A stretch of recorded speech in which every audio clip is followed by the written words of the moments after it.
Picture this. It's a crisp, cool fall night. You just got off of work. You're tired. You're distraught. You're famished. You know you don't have anything to eat at home. You know you don't have anything good to drink at home. And you know tomorrow you got to do everything again. Repeated. But you know one saving grace of yours is that you and your friends will be on your computers once you get home, having the time of your lives. Until you get absolutely shit on by unemployed people who have nothing better to do than grind the game that you play, or middle schoolers who have literally no responsibilities at all outside of math homework. The rage and the fury builds inside of you, and you think, I don't have time to do this anymore. I don't have time to be this good at video games anymore. Not like I used to be. And you think to yourself, what if there was a way that I could have fun again? Not to say that normal video games like battle royales or competitive shooters aren't fun per se, but something that allows you to have fun with no skill, with no paywall, with no grinding of the game every single day for 12 hours a day. I'm here to tell you you can, and you may be asking yourself, why don't I know about this? Why is this the first time I'm hearing about this? Well, I guarantee it's not. Because this genre of game is either loved or it's hated. I, for one, absolutely love it. That genre is friend slop.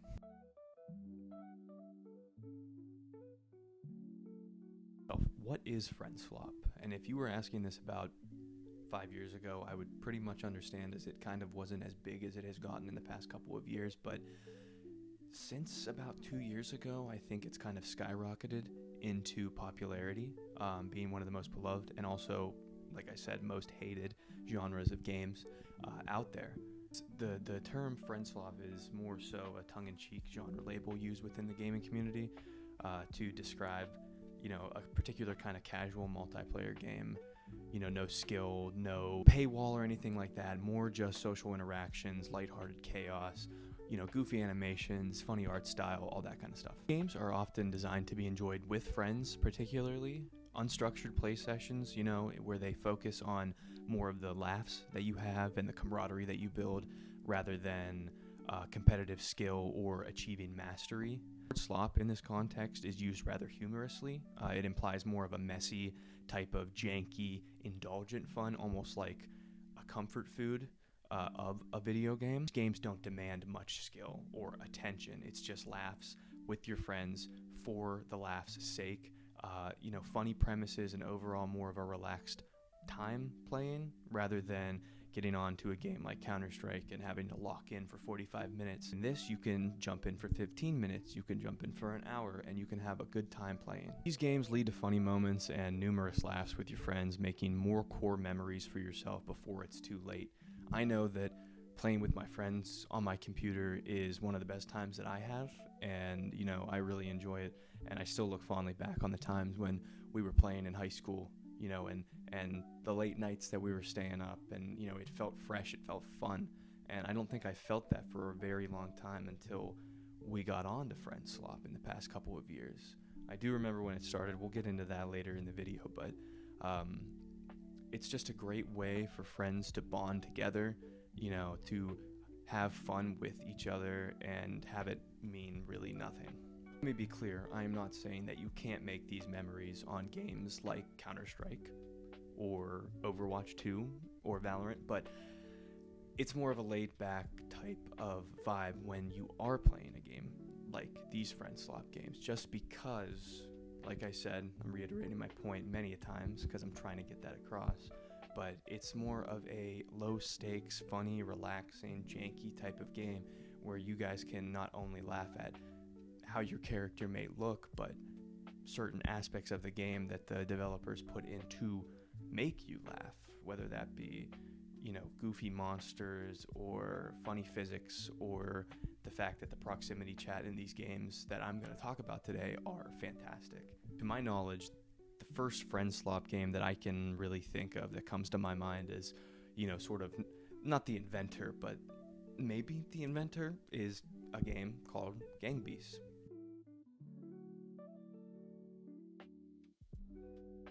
Beast was created in 2014, and it's still played to this day, even a decade later. It may not have the same player base as it once had, and may not be the best type of friend slop game, but it's still fun. Gang Beast is a multiplayer beat-em-up party game developed by Bone Loaf, like I said, in 2014. The characters are gelatinous, floppy, and hard to control, leading to a lot of funny and enjoyable moments with your friends. You can play this game as a local game, meaning it's just you and your friends, or against people online. The premise of this game, or these game modes that you're playing, are to throw your opponents off of a moving train, throw them off of a tall building. Doesn't matter. It's short, sweet, to the point, funny. The name of the game for Friend Slop and for Gang Beasts. There is also a free-for-all mode where the same principles are in effect, but it's every man for themselves. No matter which way you cut it, Gang Beasts is a fun game, and it is the epitome of Friend Slop. It's led to people having such a good time and to keep coming back over a decade later. The jankiness of the game, mixed with the funny-looking characters that you're able to customize, combined with the overall chaotic and absurd premise of just throwing people off of a building and calling it a game, is such a simple yet endearing concept to a game. Like I said, Gang Beasts was the first, but I don't believe it was the most popular. I don't believe it was the face of what we call Friend Slop today. For that comes a couple of years ago, around the COVID-19 pandemic, when people were looking for ways to connect online. They were looking for something to do, to have fun with people, to re-establish that type of relationship that we couldn't get when we were all indoors. And that is when the face of Friend Slop came out. Or I guess not came out, but really became popular. And we all know it. We love it. Say it with me now. Among Us. Now, if you somehow don't know what Among Us is, let me explain it to you. Among Us is a multiplayer social deduction game developed and published by the indie studio Innersloth. It was originally released on June 15th for iOS and Android, but it really didn't pick up pace until it was dropped on the PC. Despite its quiet launch, Among Us never really experienced a massive surge in popularity until, like I said, the mid-2020s. Mid-2020, not we're in the mid-2020s. Driven by the COVID-19 pandemic and the influence of Twitch and YouTube streamers like Soda Poppin', Disguised Toast, and Corpse Husband. With much of the world stuck at home, the game's blend of social interaction, deception, and humor made it an ideal platform for people to stay connected during the lockdowns. The game is set in a variety of sci-fi themed maps, including a spaceship called the Skeld, a space station known as Mira HQ, the icy planet base Polis, a giant airship, and that's it. In each game, players take on one of two roles, crewmates or imposters. The number of players per session ranges from 4 to 15. Typically, the majority of them are crewmates, tasked with completing mini-games or tasks that happen to come around the map, such as rewiring panels or swiping keycards. Meanwhile, 1 to 3 players, depending on the size of your party, are randomly chosen as the imposter. Their goal, to sabotage and kill everybody without being found. The game becomes a tense and often hilarious battle of deduction, lying, and persuasion. The gameplay of Among Us revolves around emergency meetings and discussions triggered when a dead body is found or someone calls a meeting. During these discussions, players must decide who to trust, who seems suspicious, and who to vote off the ship. Imposters can lie, shift the blame, or stay quiet, while crewmates try to use logic and their observation skills to root them out. Imposters have additional tools at their disposal, such as sabotaging systems like disabling lights or depleting oxygen, using vents to quickly move between rooms, and closing doors to trap and separate players. While the crewmates not only have to avoid getting killed by the imposter, they also have to walk around the map doing mundane tasks, and if they can get all of their tasks done, that wins them the round, or the game, I guess. That means that the imposter didn't kill enough people, didn't vote enough people out, and that they lost. So there's a win-lose for each side. Over time, the developers did add a lot more features into the game, such as different roles like scientist, guardian angel, engineer, shapeshifter, each adding more variety and depth to the game. But the overall concept remained the same. They just kind of gave them a couple more roles that, made the game a little bit fresher, I guess so. But overall, it's the same base concept. The game also received a VR version in 2022, which made for some of the most funny clips I've ever seen. Bubble, bubble, bubble, copy, copy, copy, bubble.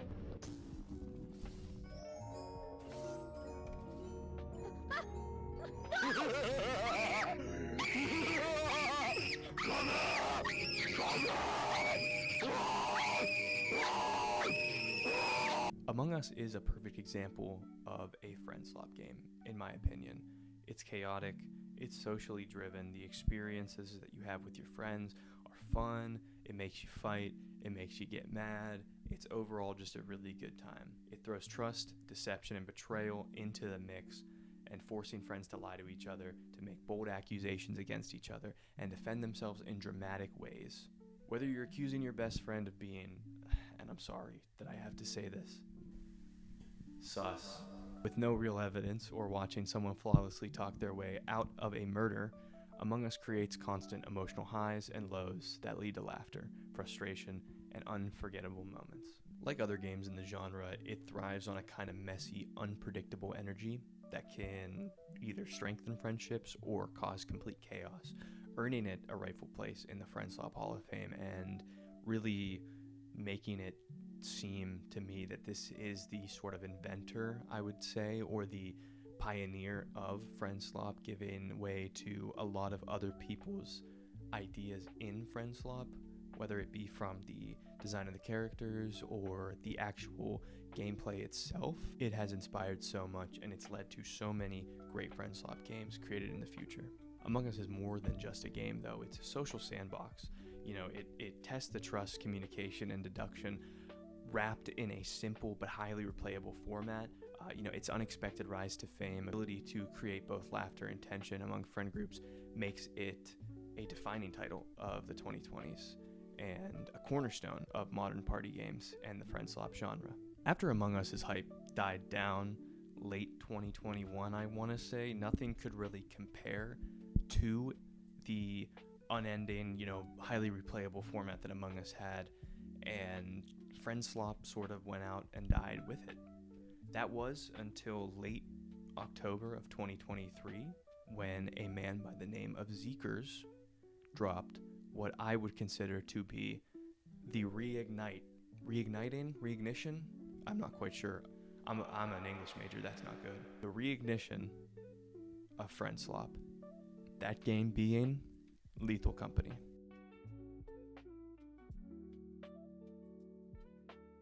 The game took off super fast. I mean, faster than even Among Us did. Getting picked up by streamers on Twitch and YouTube, different channels and everything. They wanted Lethal Company. It was fun. It was interesting. It was hilarious. It was a way to connect with your friends again. But what is it?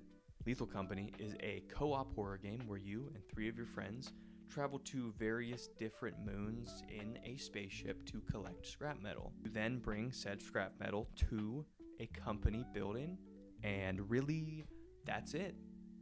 That's it. There's nothing more. Nothing more. Nothing scary. Obviously, I'm kidding. Various horrifying monsters ranging from giant fucking spiders to whatever this is come after you on various different moons. Now, you might be saying, well, that's not that scary. But it is. Because each monster has its own different quirks. Not My Hero Academia quirks. I'm sorry. Main form of communication in Lethal Company, if you didn't already know, is proximity chat. Proximity chat is something that the closer you are to someone, the louder they are, sort of like, well, real life. If they're down a hallway, each step they take will be quieter and quieter and quieter to them or to you if they talk. If they're in a giant cave, they will be echoey. It's a very cool concept. It's obviously been done before, but Zeekers was the first one to really popularize it, or bring it back into popularity, I would say. So the quirks. Certain monsters can only hear, like the eyeless dog. Certain monsters can only see, like, I don't actually know the name of this thing. And those are things that are just on the outside to actually get to the buildings. Now, In the buildings, that is a different story. Like I said, there are spiders. If you have arachnophobia, I understand. Don't look at this. Giant fucking spiders that will come after you if you even walk near their nest. There is a man thing called the Bracken, and he is fucking scary. What he does is he fucking sneaks up behind you, and if you don't look at him, he just snaps your neck, and you're just dead. He also drags your body somewhere just at Mach 10 speed. It's the fucking scariest thing ever.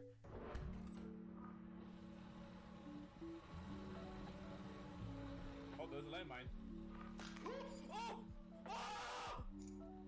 Give me him back! Give him back! Give him back! Give him back! Getting off topic here, I obviously would like to go deeper into the monsters and surprisingly complex lore that Lethal Company does have, and if that is something that interests you guys, there is a video by Wendigoon. He made a complete, awesome, perfect video of that, but if you would like me to do something like that, just let me know. I can do that. I love lore in video games, and Lethal Company is really good. The fun of Lethal Company does come from the friends that you play with. Obviously, it does add that scary element, which keeps everybody on edge. It's dark, it's dreary, it's weird. The sounds can go off and you don't know who's making the sound. There's a mod where a mob will hear and listen to what you've just said and then replay it back. So you get tricked into walking towards one of your friends, but it's not your friend, it's a fucking monster. That's awesome. That's amazing. I know it's a mod, but that's awesome.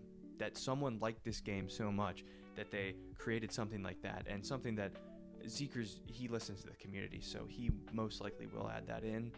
But that's just an awesome thing. I said the complex parts of this game is not really the gameplay. It's more or less the same of picking up scrap metal, taking it back to the ship, flying to the company building, selling it, and rinse and repeat. But it is still fun because you really don't make it too far. It is very hard. Once you get to the higher moons, it is quite literally almost impossible, at least for me and my friends, to complete the game. If there even is a completion point in the game, which I don't think there is. But this keeps it fresh. It keeps it fun. You know, it keeps giving more and more and more for you to actually discover about the game and to, really experience with your friends. So it's not all the exact same thing at every single different game. It'll be different monsters. It'll be different interior. Oh yeah, I didn't even talk about that. Lethal Company has randomly generated interiors, so no two interiors are the same. They also go on for pretty much forever. You're not going to really be able to discover everything in each one, or you will die, or the ship will take off without you. But just to keep it as an RNG type of thing, so there's no discernible way through each and every time, it keeps it fresh. Obviously each interior, there's only I think about 3 or 4 interiors that you can go through, but it's still different every single time. Like other Friend Slop staples, Lethal Company isn't polished, it's not perfect, it's not AAA, but it is goddamn fun. It is not to be taken seriously. It is to be had fun with your friends. The proximity chat is awesome. It leads to funny moments of people dying and hearing their voice cut out. And no one can jump over a goddamn drop. No, you want me to do it? You can do it.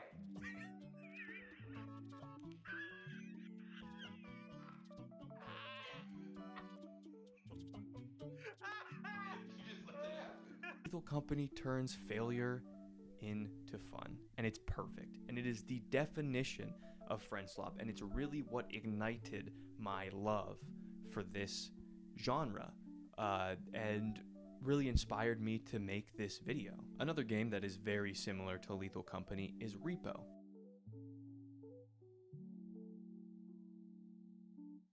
I'm sure you've heard of it.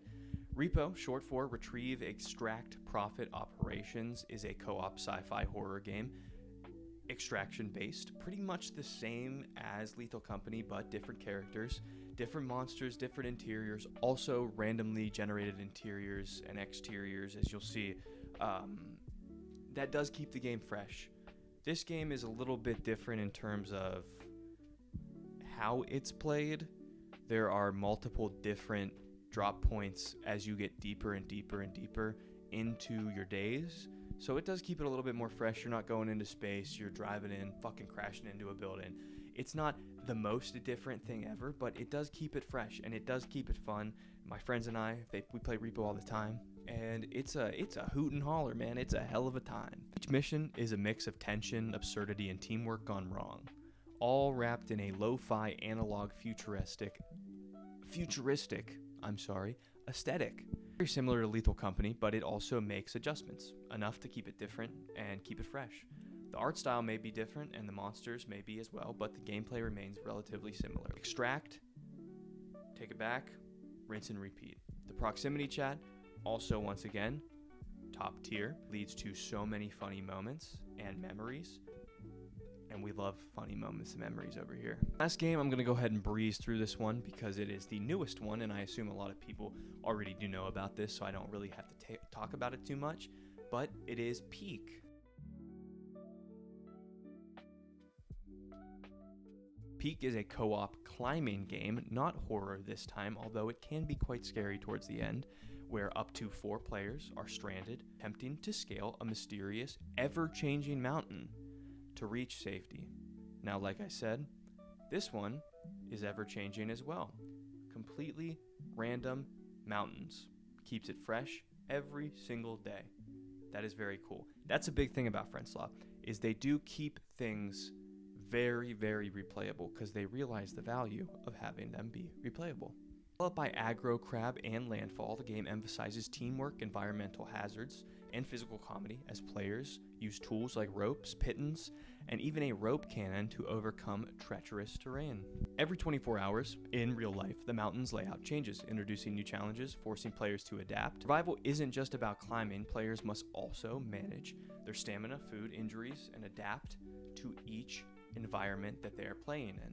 Proximity voice chat and physical obstacles, communication, and coordination becomes both essential and hilariously unreliable. All of these components are not only in Peak, but other FriendSlop games, and that's what makes these games so beloved. Now, I am missing the most important part of any essay, the counterargument. So let's get into that. Like anything in this world, too much of something isn't always a good thing.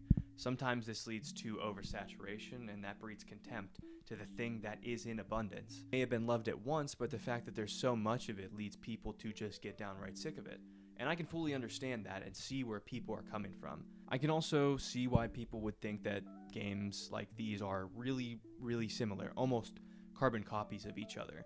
Like I just said, Lethal Company and Repo, their objectives are pretty much the same if you take it at a bare bones level. And in doing so, they really do think that these games are, well, slop. To start, some people feel like there are too many FriendSlop games sort of flooding the market, and I can understand that. You know, there's a lot of things coming out that are copies that are, you know, you can tell they have no soul, you can tell they have no backbone, that they're just trying to make a little bit of a cash grab.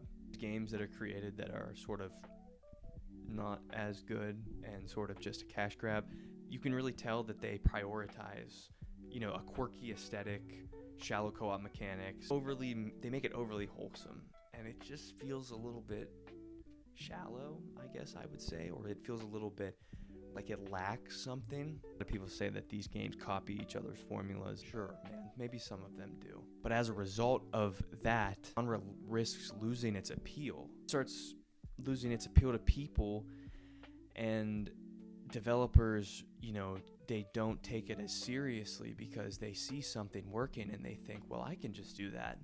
And then they don't innovate and they don't make something new, and they keep it all the same, so it's all just exactly alike. Call of Duty and every single fucking sports game ever is rinse and repeat with brand new players. That's it. That's all. And that's what FriendSlop is sort of maybe falling into with some of the remakes that are coming out. Now, we all know this is very true, but like I said before with Madden, and even with sort of Battle Royale games where Fortnite came out, and it was a copy of PUBG, and then everything Battle Royale came out after that. Now, Fortnite and Apex are both Battle Royale games, but they are in no way similar, right? First person, third person. The movement of Apex and the guns are different than the movement, building, and guns of Fortnite. So things can be the same genre, but it can also be different. And that's how I see Repo and Lethal Company. Lethal Company and Repo have the same premise, I want to say, but they don't have the same style. They don't have the same characters or monsters or interiors. Every single thing is different. You don't even grab the same stuff. In Lethal Company, you grab metal, you grab cups, you grab reactors, but you don't grab stuff like that in Repo. In Repo, you grab faces, you grab goofy stuff. I do think Repo's a little bit funnier, and in my opinion, I love it. I love it so much. But you grab different things in both games. If you don't like one, don't play it. Now, with that being said, some of the key differences, other than just the stuff you're picking up, the company doesn't really allow you to buy upgrades. I haven't played in a while, but I'm pretty sure that that's exclusive to Repo, where you can buy a sprint speed upgrade or a strength upgrade or a reach upgrade. But in Lethal Company, it's more just buying weapons. You can buy a shovel, you can buy a stop sign, you can buy grenades. That's just one thing that is definitely different, is your upgrade material. And it's also a different setting. Repo, you are landlocked. You're on an Earth, a planet. I assume it's Earth, I don't know. But it's on a planet. And in Lethal Company, you are in the air, and then you come down to a planet. In Repo, you crash into a building. In Lethal Company, you gently land down onto the surface of the planet. So everything is different. Just because the premise is similar doesn't necessarily mean it's an exact carbon copy of each other. Small things like these aren't necessarily game-changing differences, but it is showing that these games really aren't copies, like I said. They have their own personality, their own quirks that make them their own. Now, to the oversaturation point. Just because something has been made a lot of doesn't necessarily mean it's oversaturated. In my opinion, what makes it oversaturated is when these things are made with no soul. They're made with no love and no heart to really make them stand out, make them themselves. And I see Repo and I see Lethal Company and Peak and all these games that are coming out as of late, and I see soul. I see single person developing teams like Seekers that really went out of his way to make a sort of passion project for himself, listed it up on Steam for $5, and is now a millionaire because of it. If that's not inspiring, I don't know what is. So seeing people that can make money off of these sort of lower budget games, I don't think it's bad to call them lower budget, make money off of these lower budget games and make a career for themselves because of this genre.